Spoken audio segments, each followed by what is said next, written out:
Graça e paz, igreja. Santo para sempre é o nosso Deus. Amém? Coloque a mão no seu coração. Vamos fazer essa oração agora por aqueles que ofertaram na casa do nosso Deus. Senhor Pai, muito obrigado pela oportunidade que o Senhor está dando aos nossos corações para te honrarem, Senhor.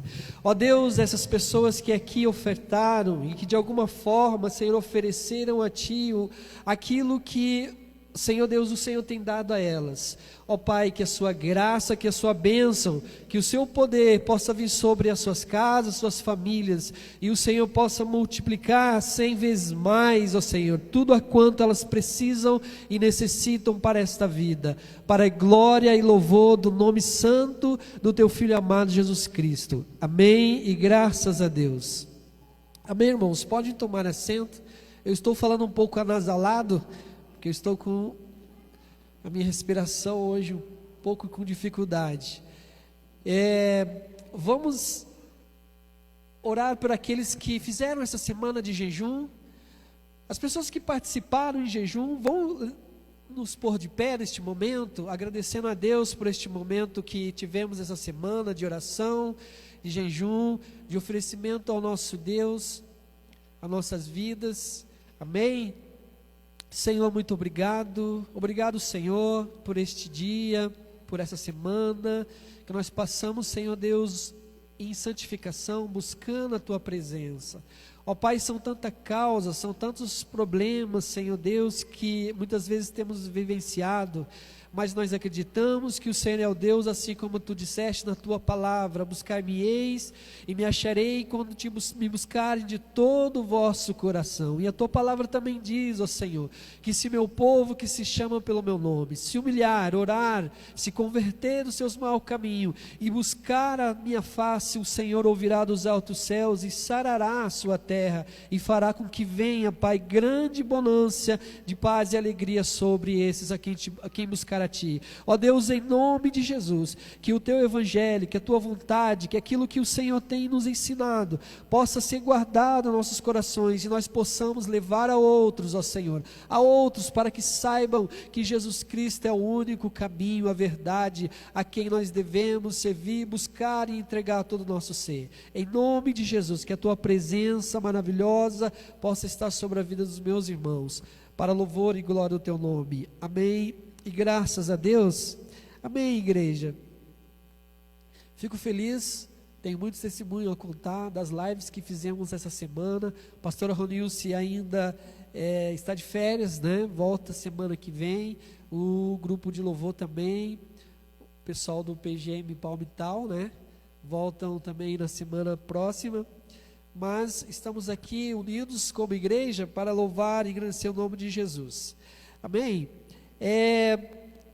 Hoje iremos falar sobre a parábola do filho pródigo. Temos estudado sobre Neemias na igreja, e essa semana agora voltamos com o estudo das parábolas, e o tema de hoje nós vamos falar sobre o amor de Deus que restaura. Deus, ele tem grandes planos e planos maravilhosos para a sua igreja e para aqueles que o buscam.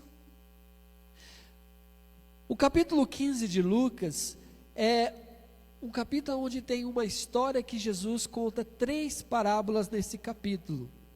Jesus começa contando a história da ovelha perdida, e depois logo ele conta a história da dracma perdida, e também depois ele finaliza essa história com a história do filho pródigo. E nós vamos aprender nesse dia que Deus tem o amor e Ele faz todo o esforço necessário para restaurar, para trazer de volta aquilo que foi perdido. Jesus, quando ele estava na casa de Zaqueu, a palavra de Deus nos diz que ele disse uma palavra, um versículo que todos aqui nós já conhecemos, que ele veio buscar e salvar o que se havia perdido. E o Filho de Deus, nosso Jesus querido, ele veio à terra, ele se manifestou na terra. O apóstolo Paulo diz que Deus estava em Cristo reconciliando os homens, o mundo consigo. esse mesmo Jesus, a qual nós temos visto testemunhos grandes de milagres, de pessoas sendo restauradas, de mudança, assim como Ele mudou a mim, mudou a você. Esse mesmo Jesus é o sinal de Deus que haveria de vir sobre a terra para salvar a humanidade. E nesse capítulo 15, Jesus ali, junto com pecadores, publicanos e fariseus, ele começa a contar essa história, a história de algo que se perdeu. E eu acredito, Valmir particularmente, que nessa história, Jesus ele fala dessas 3 classes de pessoas que ali estavam: os pecadores, os publicanos e os fariseus. Por isso que eu acredito que ele conta 3 histórias nesse capítulo 15. Ele começa primeiramente com a ovelha perdida. Jesus fala a história da ovelha perdida e eu acredito que ele estava falando diretamente para aqueles pecadores que ali estavam. Pessoas que inocentemente às vezes saem do caminho, vivem uma vida sem entender ainda o que é a verdade.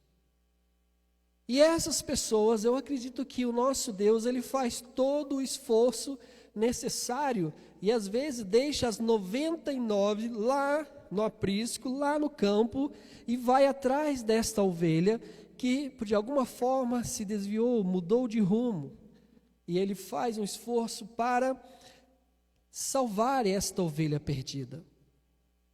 E ali estavam aqueles pecadores e Jesus contando essa história. Os publicanos ali está associado também, eu acredito, com a parábola da dracma perdida. Essa dracma era um valor de quase um dia de trabalho. Na verdade, é um objeto inanimado, né? Que não tem nenhum tipo de sentido, nenhum tipo de sentimento, tem um objeto de valor. Ele está identificando com pessoas que ali são cobradoras de impostos, que somente servia Roma, naquela época, para exercer o trabalho a qual eles estavam devidos. E eles ali, Jesus contando essa parábola da dracma, significa que essa mulher, que a partir do versículo 8, fazia todo o esforço necessário para buscar aquela dracma perdida, essa mulher deixava as outras 9 para ir atrás daquela dracma que estava, e ela exercia uma certa força, porque ela gastava o seu tempo, gastava dinheiro até, porque ela tinha que acender uma lamparina ali, né? E na história do filho pródigo, eu acredito que Jesus estava contando essa história justamente para os fariseus, porque os fariseus eram conhecidos, eles tinham conhecimento da palavra, mas de alguma forma eles queriam seguir os seus próprios caminhos, queriam seguir e viver a sua própria história. E em tudo isso, essa mensagem central deste capítulo, Jesus deixa claro que Deus tem grande amor pelas vidas, pelas almas. Não importa qual seja, quem seja. Deus não faz acepção e não faz distinção. O nosso Deus, Ele é um Deus que ama a todos e Ele não quer que ninguém se perca. Assim como nós temos aprendido nessas 3 parábolas, o pastor, a mulher e o pai faz uma festa quando encontram os seus objetos ali perdidos. E é interessante a gente ver que essa festa, no versículo 7 e no versículo 10, como a gente tem aprendido, às vezes nós ouvimos falar que os anjos fazem festa, né? Os anjos fazem festa. Na verdade, a festa é na presença dos anjos. Quem faz a festa é o Senhor, é o Deus que faz a festa. E aqui Jesus está mostrando que o próprio Deus, Ele se alegra quando é encontrado essa vida que se perdeu, ou até mesmo aqueles que perdeu alguma coisa das suas vidas e agora encontram novamente em Cristo o propósito da vida. Jesus mostra que o valor para recuperar o que havia perdido não importa o esforço. Nós temos uma mensagem, uma frase de um pastor batista há muitos anos, que em 1840, 1850 mais ou menos, o pastor Charles Spurgeon, ele diz que o caminho de volta à comunhão é sempre mais difícil que o da queda. Cair é muito fácil. Agora, levantar exige lágrimas, exige esforço. Perceba que o nosso Deus, ele faz um esforço para trazer novamente as pessoas ao caminho certo, que aos nossos olhos parece que, por ele ser Deus, é muito fácil. Mas percebe que na passagem da ovelha perdida, o pastor, ele tem que ir atrás da ovelha que está perdida, e lá ele enfrenta um caminho difícil.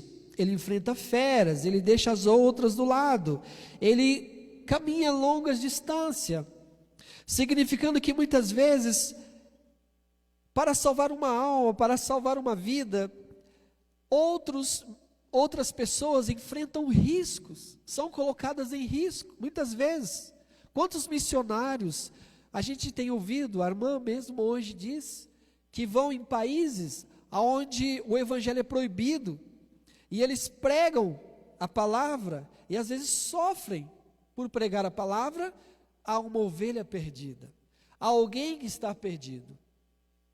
Então perceba que o prejuízo, entre aspas, para se ganhar as almas, é muitas vezes até a morte dos filhos de Deus.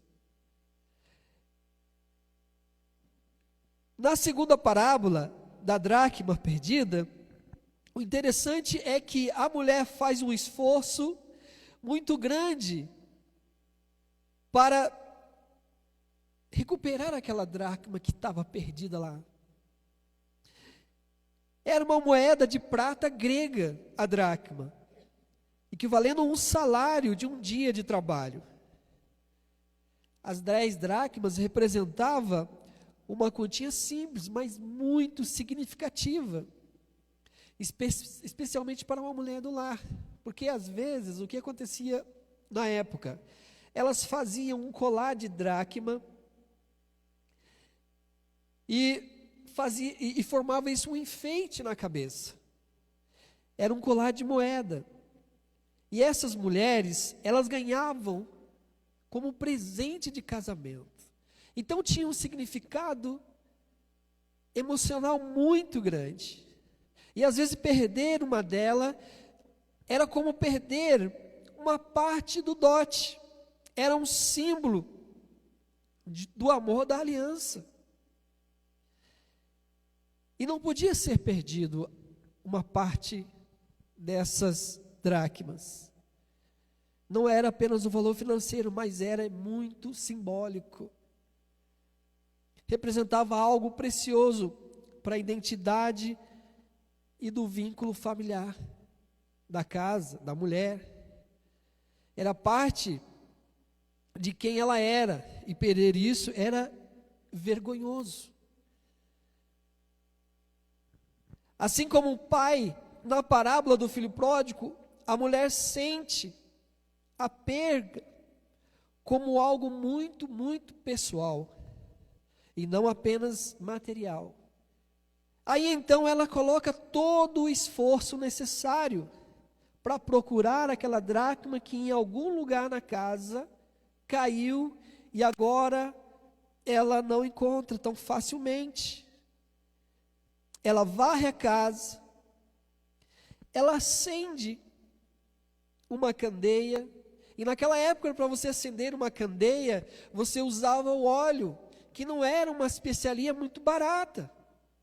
Às vezes, para você acender um óleo, era um valor muito maior do que uma dracma.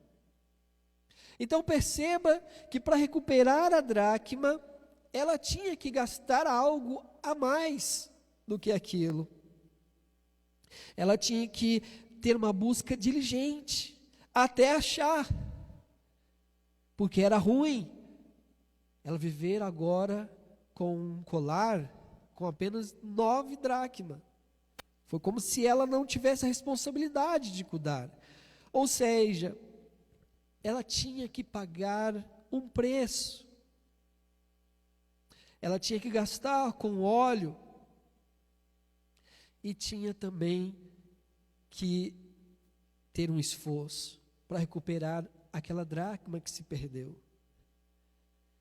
Antes de falarmos qual foi o prejuízo que o pai do filho pródigo teve na sequência deste capítulo, dessas 3 histórias que Jesus contou, vamos aprender algumas coisas que o filho pródigo fez e que podemos tirar algumas lições.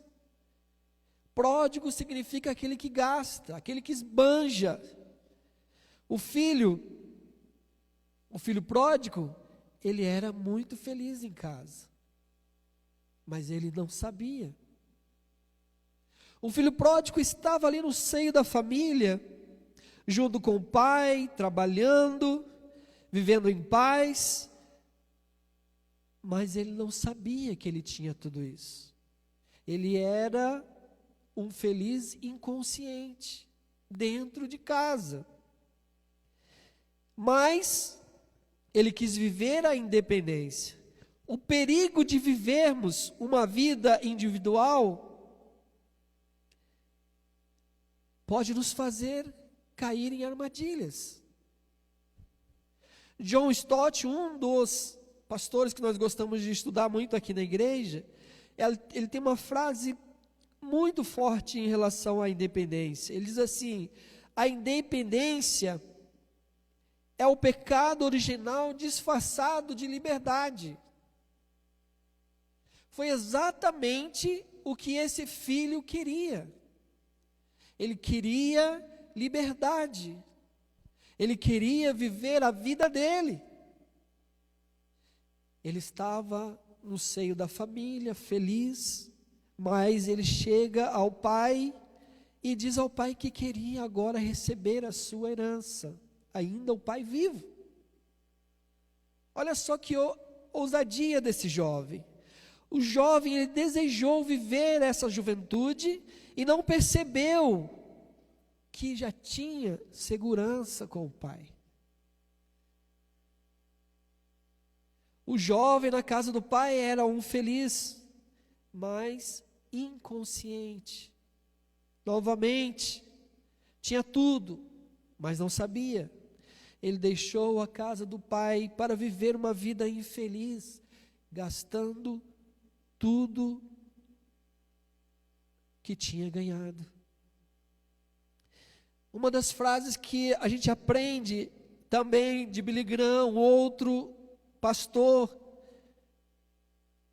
considerado o pregador do século, Billy Graham, já faleceu alguns anos atrás, dizia: a vida é como uma moeda, você pode gastá-la de maneira que quiser, mas você só pode gastar uma vez. Existem situações que nós colocamos a nossa vida que não tem como recuperar, e vivemos a consequência o resto da vida. Então, quando tomarmos as decisões, hoje aqui, no presente, sejam elas permitidas por nosso Deus, para que o dia de amanhã nós não venhamos a reclamar daquilo que hoje vivemos. O salmista Davi dizia: do que reclama o homem, de senão dos seus próprios pecados? Eu me lembro, quando eu estava fazendo esta mensagem, eu me lembro da minha vida. Ainda com 17 anos, meu primeiro emprego, fui trabalhar no extinto banco HSBC, e tinha plano de saúde, salário bom, e fui querer morar sozinho, pagar aluguel, sair da casa da minha mãe. Eu conto aos irmãos essa história, eu acho que já é a segunda ou terceira vez que eu estou contando. E ainda um jovem de 17 para 18 anos, achando que já estava com a vida toda certinha, foi pagar aluguel, as contas de casa sozinho, fui morar com um amigo, e entrei numa dívida, no começo da vida, que levei algum tempo a recuperar. Então nós precisamos aprender, e às vezes jovens, nós achamos que já está tudo certo, e que nós já sabemos tudo. Essa semana também estava com um funcionário de trabalho, estávamos dentro do carro, e eu parei no sinal, e de repente na nossa frente passou mais ou menos uns 30 jovens de escola, uniformizados. E eu olhei para ele e falei assim: você lembra dessa vida? A gente não se preocupava com o perigo. A gente não sabia o que ia acontecer ali na frente, mas a gente queria era curtir, a gente queria era aproveitar. E aqueles jovens na frente correndo, um brincando um com o outro, assim. E eu olhei para ele, ele olhou para mim e falou: eu lembro muito bem dessa vida. Era uma vida que eu não tinha medo de nada.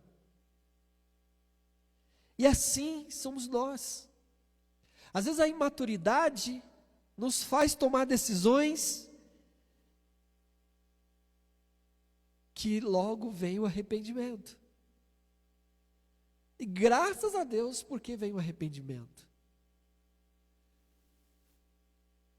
C.S. Lewis, ele diz: a vida cristã não é um ensinamento para fazer a vida mais fácil, mas para torná-la mais rica. Às vezes nós vivemos o Evangelho para tentar viver a vida um pouco mais fácil.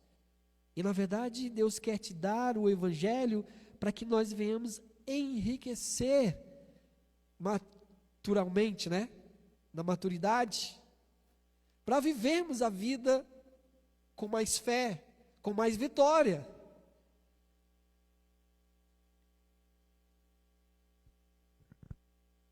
E nós vemos aqui que esse filho, pelas decisões que ele tomou, ele sofreu. E ele chega a olhar lá na terra distante, porque ele pegou a sua herança e foi para uma terra distante, longe do pai. E lá nesse lugar distante, ele passa dificuldade. Acontece uma fome naquela cidade onde ele estava, e ele gasta todo o dinheiro. E no capítulo 15, a gente vê que aquele jovem vai trabalhar no lugar onde cuidam de porcos. E ele olha para a comida do porco, chamada aqui alfarrobas.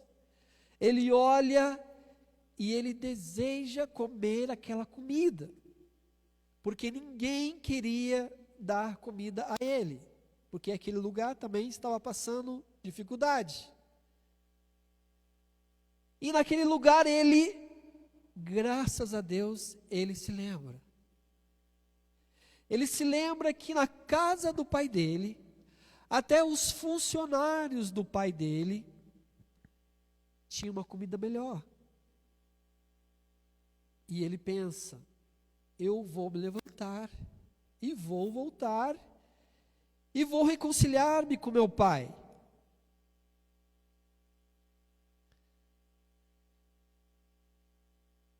Meu irmão, quantas vezes nós estamos em dificuldade, passamos dificuldade, e nós pensamos em algo melhor. Você sabia que é um privilégio que nós temos em sonhar? É um privilégio que Deus te dá em você poder imaginar uma vida melhor. Eu tenho uma oração modelo em casa, de madrugada quando eu levanto, e ela diz assim: Senhor Deus, obrigado pelo privilégio de poder imaginar e sonhar. Que esse dia, o que eu imaginar e sonhar, esteja alinhado ao seu propósito. Irmãos, nós somos filhos de Deus. E Deus, assim como nós aprendemos na live essa semana, Ele tem pensamentos de vida, de paz, de prosperidade ao nosso respeito. Deus quer fazer grandes coisas através das nossas vidas. Aquele jovem, na casa do pai, ele tinha tudo o que ele precisava. Porque o pai era um homem de muitas posses. Mas ele, apesar de ficar rico por alguns instantes, ele quis tomar uma decisão sozinho. E ele se distanciou. Você sabe que a igreja de Deus é um lugar riquíssimo. Esse lugar aqui de comunhão, não estou falando no prédio não, esse lugar aqui, ó, esse espírito de comunhão que nós nos reunimos, é um lugar riquíssimo. E que às vezes quando nós achamos, eu não vou andar com aquele povo, eu não vou mais naquele PGM, eu não vou mais ficar junto daqueles irmãos, e nós tomamos decisão de nos afastarmos, nós não percebemos o perigo que estamos sofrendo. Quero contar mais um testemunho. Você sabe que eu vivi desigrejado por 10 anos. Desigrejado mesmo. O termo desigrejado, que hoje nós ouvimos aqui, há 10 anos atrás, eu já conhecia. E eu sabia que eu era um desigrejado, porque eu tinha no coração a ideia de que eu não precisava estar reunido. Louvar para quê? Eu posso louvar em casa. Eu tenho o YouTube, eu tenho os meus CDs aqui, eu tenho as minhas bandas favoritas. Ouvir pregação para quê? Lá na igreja. Se eu tenho aqui os pastores, eu tenho os livros em casa. E todo esse período que eu fiquei em casa, tentando ganhar a minha família, eu não consegui. E vocês são testemunha. Há 4 anos, indo para 5 aqui na IBEV, a Luana, minha esposa, o Mateus, a Aninha. Graças a Deus que a Aninha, ela pegou um período maior aqui na igreja. Mas o Mateus, ele viveu 10 anos da vida dele sem uma comunhão. Eu vejo hoje, pela diferença, o que a comunhão causou na vida de um e na vida do outro. A Luana, há 3 anos, se batizou agora. 3 anos se batizou. Eu, 10 anos, desigrejado, conhecendo o Evangelho, mas a minha família sem espiritualidade nenhuma. Porque a comunhão trouxe, eu acredito que seja uma unção mesmo, trouxe o entendimento do que é estar ajudando um ao outro. E aí nos ajuntamos aos discipulados. A Cris, usada por Deus, começou um discipulado com a gente. E a Luana passou a entender uma coisa. Poxa, como é bom as pessoas da igreja. Eu quero aprender mais da Bíblia. Se batizou. Hoje trabalha na igreja. Então perceba, irmãos. Às vezes nós se fechamos, se distanciamos, gastamos o que temos, porque a gente está gastando a vida, estamos gastando tempo, estamos gastando recursos. E a gente não percebe que pode vir a crise. Assim como aconteceu naquele país, que é aquele país onde o filho pródigo foi, entrou numa crise de fome. Vocês estão entendendo? Vocês estão aqui comigo, irmãos? Agora vamos falar sobre o valor que o pai perdeu ao restaurar esse filho. Porque, assim como nós vimos que lá na ovelha perdida, o pastor teve que pagar um preço, deixou as 99, foi para os caminhos difíceis para recuperar e trazer aquela ovelha. A mulher também, na dracma perdida, ela gastou tempo, gastou dinheiro para tentar e achar aquela dracma que estava perdida. Agora veja que interessante o valor que esse pai paga para restaurar a vida deste jovem pródigo, que agora não vai ser mais pródigo, que agora vai ser um filho consciente. Na cultura judaica, o homem mais velho é respeitado, os anciãos, tanto que nós aprendemos aqui, né, no livro de Timóteo. Timóteo, com 40 anos, Paulo ainda chamava ele de jovem, porque eles tinham, né, o entendimento da cultura, quanto mais velho o homem, mais sabedoria, mais ancião, e assim devia ser entre nós. Mas enfim, isso é uma história para outro dia. E o interessante é que o pai, vamos abrir a nossa Bíblia agora em Lucas 15. Nós vamos ler essa parte porque é muito importante a atitude desse pai. Nós estamos falando do amor restaurador. E você vai ver o que esse homem, esse pai fez para restaurar o amor, o que ele perdeu, para agora fazer com que o seu filho fosse restaurado. Jesus não estava contando essa história apenas para eles ouvir, não. Existia um sentido muito significante aqui, de muito significado aqui nessa história. Versículo 11. E Jesus, continuando a história, ele disse: certo homem tinha 2 filhos. O mais moço dele disse ao pai: pai, dá-me parte dos bens que me cabe. E ele lhes repartiu os haveres. Minha Bíblia está diferente da de vocês, né?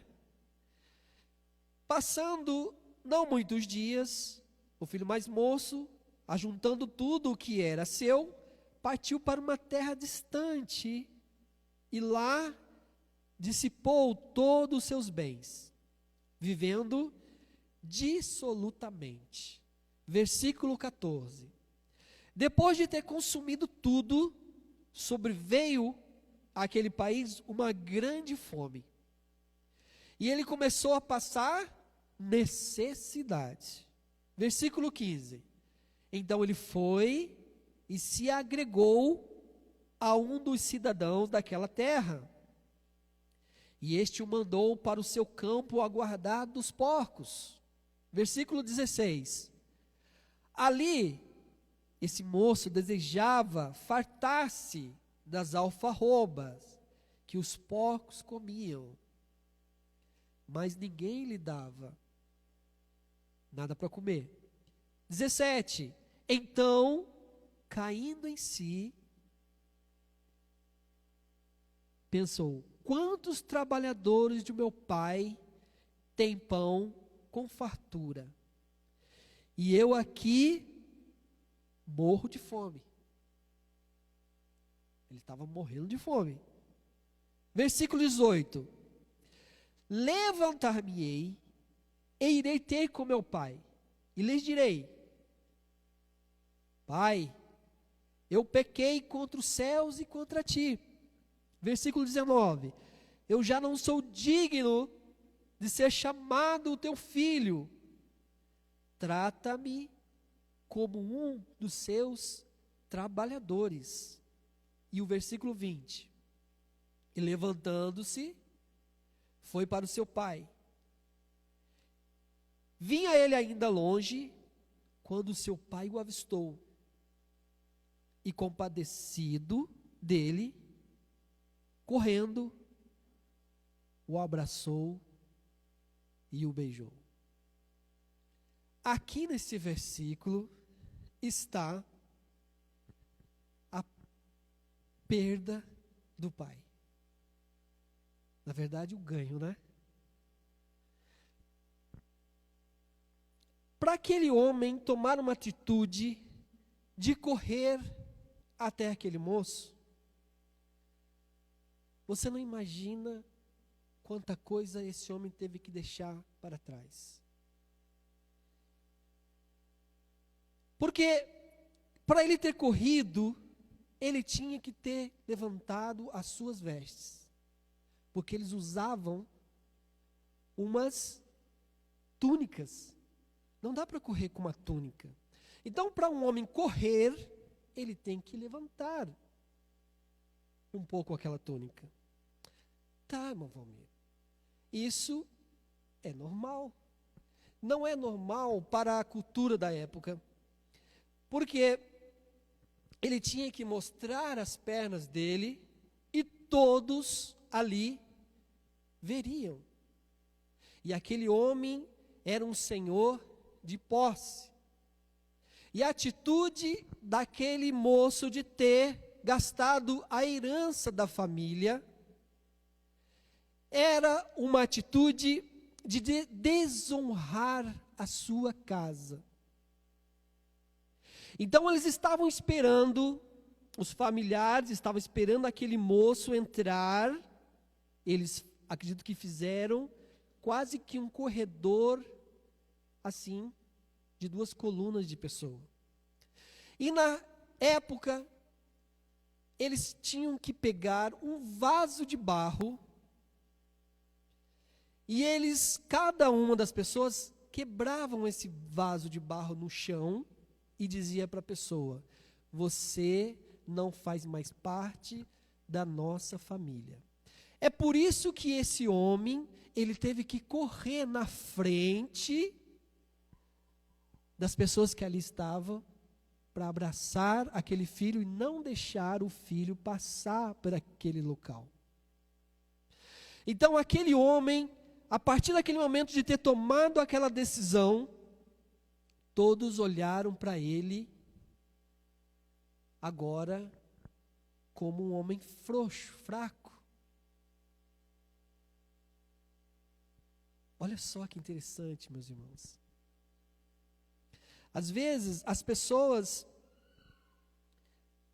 por cumprirem rituais culturais, que sejam religiosos, deixam de praticar o que é o amor, o que é certo. Os patriarcas, eles tinham que manter uma postura solene, digna, jamais correr atrás de alguém, e muito menos de um filho rebelde. Para os outros, ele era considerado um filho rebelde, porque o que ele fez, jamais podia agora fazer parte da família. Por isso que a atitude daquele pai é uma atitude escandalosa aos olhos humanos, aos olhos da cultura. E especialmente para aqueles fariseus que ali estavam ouvindo Jesus falar essa parábola. Foi um escândalo para aqueles fariseus Jesus ter falado daquela forma o perdão do filho pródigo. Porque aqueles fariseus, eles prezavam pela aparência. pela dignidade. Eles eram legalistas. Mas o que o pai estava comunicando com esse gesto? O pai, ele se humilha voluntariamente, agora diante das pessoas que ali estavam, por amor ao filho. Coisa difícil, né?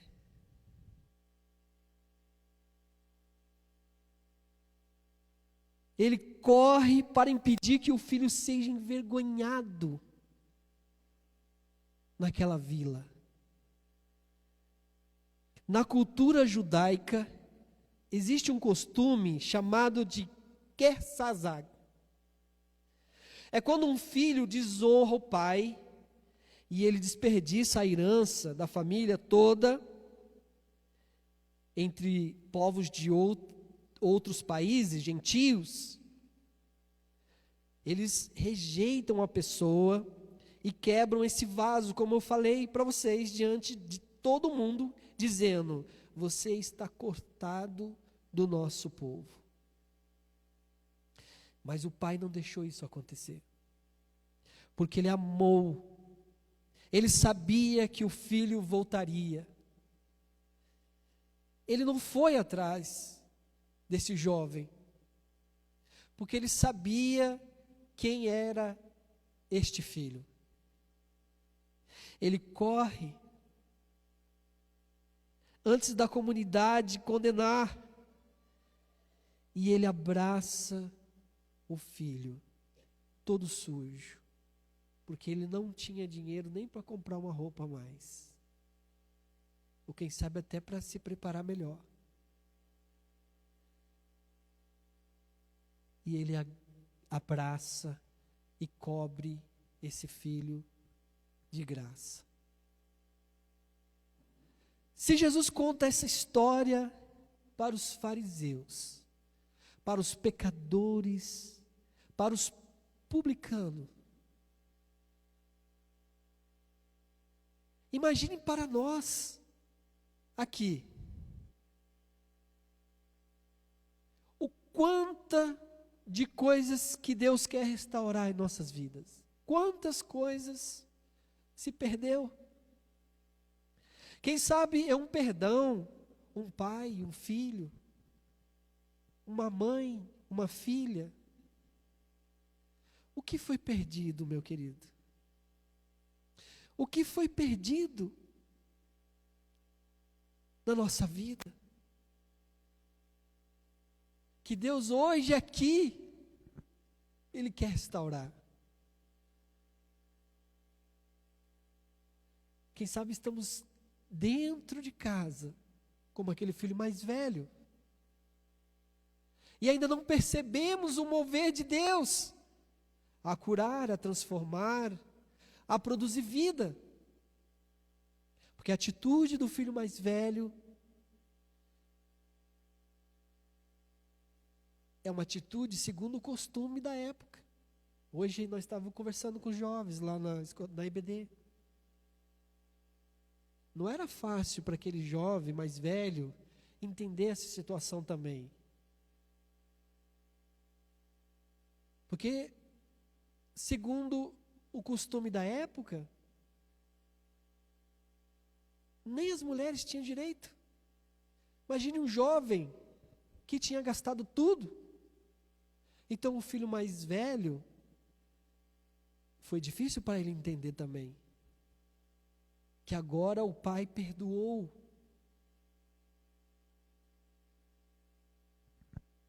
Porque estava envolvido demais com o costume da época, dentro de casa. E nós temos nos aprendido o quê? De quem? Com quem? É com a igreja? Ou é com os costumes do mundo? Porque conforme nós estivermos educando o nosso coração, nós iremos agir com aquilo que temos aprendido. Que hoje nós possamos abrir o nosso coração e deixar esse amor de Deus, porque Deus é bom, e como nós cantamos, a sua bondade, Deus tem caminhos certos para nós. Eu queria que você abaixasse sua cabeça.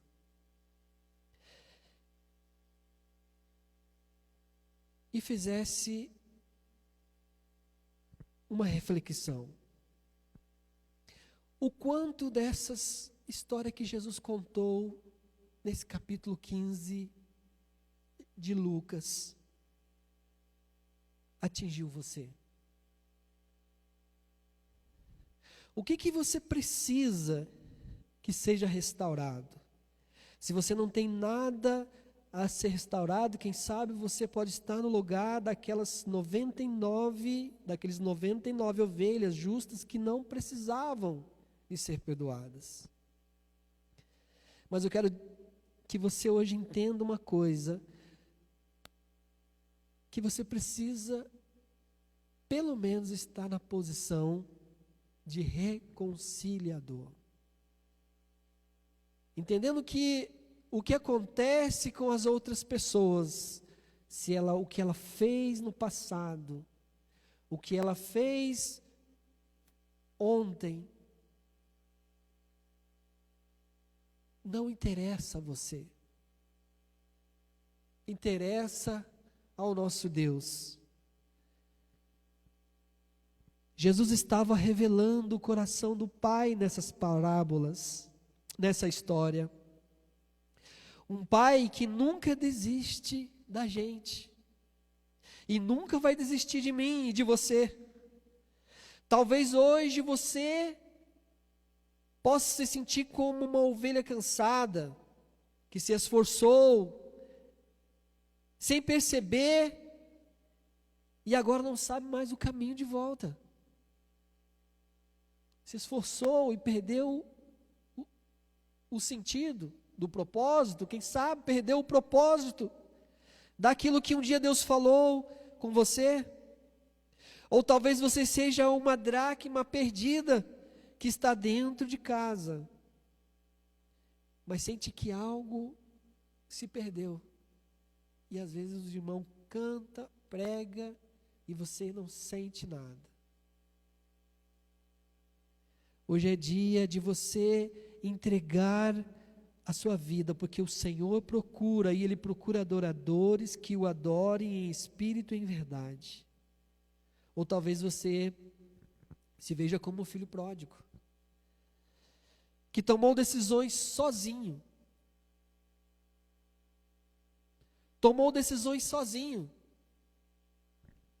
Acreditando que seria feliz longe do Pai, mas descobriu que a liberdade sem Deus agora te fez ficar escravo. Escravo, quem sabe, do jogo da internet. Escravo, quem sabe, de um vício. Alguma coisa que você não consegue deixar. O Pai hoje está correndo em sua direção. Ele não está esperando você se limpar, ou se arrumar, ou provar que mudou. Ele vem ao seu encontro com seus braços abertos, assim como o Pai estava lá todo o tempo e o Filho não percebeu. Quando ainda estava longe, o seu Pai o avistou e, movido com íntima compaixão, correu, lançou-se ao seu pescoço e o beijou. O mesmo Deus que correu em direção ao Filho, hoje se oferece a correr e impedir que você sofra as bajulações dos que estão em nossa volta, ou quem sabe, conversa daqueles que estão preparados. Deus está a correr por você. Hoje é dia de voltar. Quem sabe voltar para casa. Você viveu muito tempo desigrejado. Aleluia. Quem sabe você deixou de ouvir aqueles cânticos que Deus falava sempre com você, aquelas pregações, não tem sentido a alegria de Deus. Ah, meu irmão, o salmista Davi diz: Pai,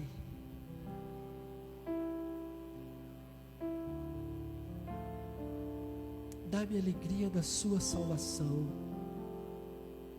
Você é um cristão que precisa estar convicto da sua condição de filho. Deixa o Espírito Santo falar ao seu coração. O Pai ainda te ama. A festa vai começar quando você voltar.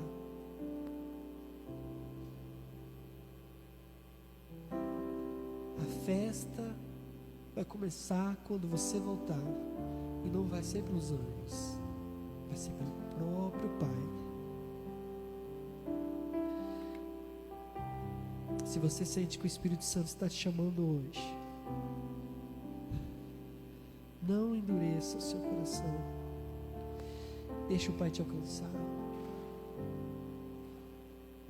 O nosso Pai, Ele não veio nos acusar. Ele veio restaurar.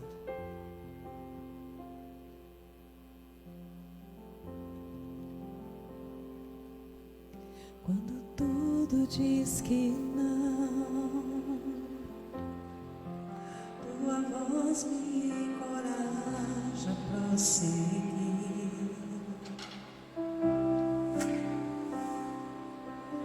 Quando tudo diz que não,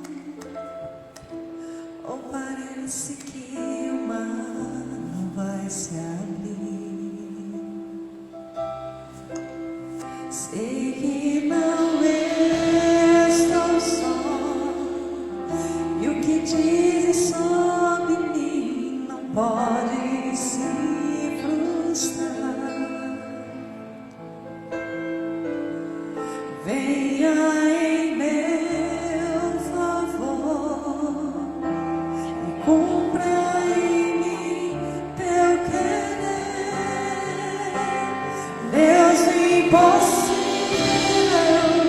não desistiu de mim. Sua destra me sustenta e me faz prevalecer.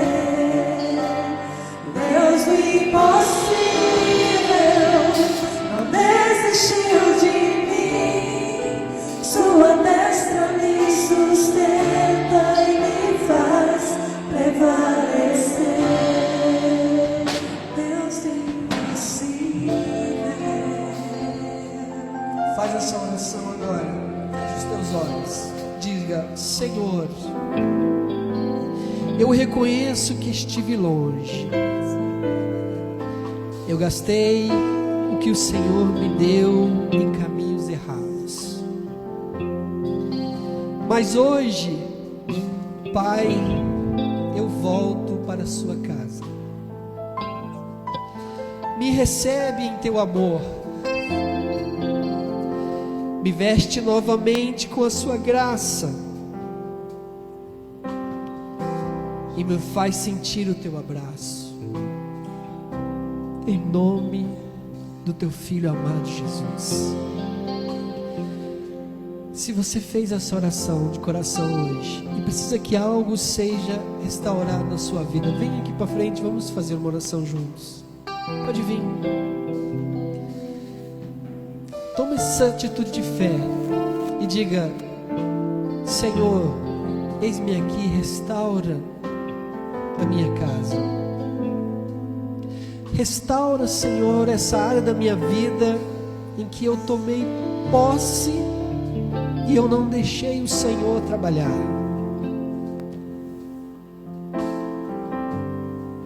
Eu disse que eu era independente. Eu disse que eu era independente. Eu não ouvi as pessoas que estavam em minha volta. Eram pessoas que tinham um bom conselho, mas eu me achava suficiente boa Se você que está online precisa fazer essa entrega hoje, Jesus veio salvar, buscar e restaurar o que se havia perdido. Ele veio te salvar e Ele também veio te restaurar, meu querido. Creia nisso. Senhor Deus, muito obrigado por este dia. Ó Deus, aí estão essas vidas que fizeram essa oração de declaração ao Senhor. Ó Deus, o Senhor nos ama. A Tua palavra tem muitas declarações do Seu amor, Pai, da Sua verdade ao nosso respeito. Obrigado, Jesus. Obrigado, Jesus, pelo perdão. Obrigado pela restauração das nossas vidas. Que o Teu poder, que o Teu Espírito Santo possa nos dar a graça todos os dias para vivermos essa vida em fé e esperança e continuarmos. Ó Jesus, eu quero orar neste momento no Teu nome. Se há alguma coisa, Pai, algum sentido contrário, se há alguma força contrária que está impedindo esse coração, essa mente, esse ser, de conhecer a Ti, Senhor, em Teu nome, Jesus, nós oramos para que não permaneça, para que seja desfeito toda e qualquer força contrária, Senhor, que está impedindo que essa alma reconheça e entregue e seja livre. Ó Deus, em nome do Teu Filho amado Jesus Cristo, a quem nós aqui confessamos, nós queremos Te agradecer e glorificar o Teu nome, para todo sempre seja Senhor nas nossas vidas. Amém, e graças a Deus.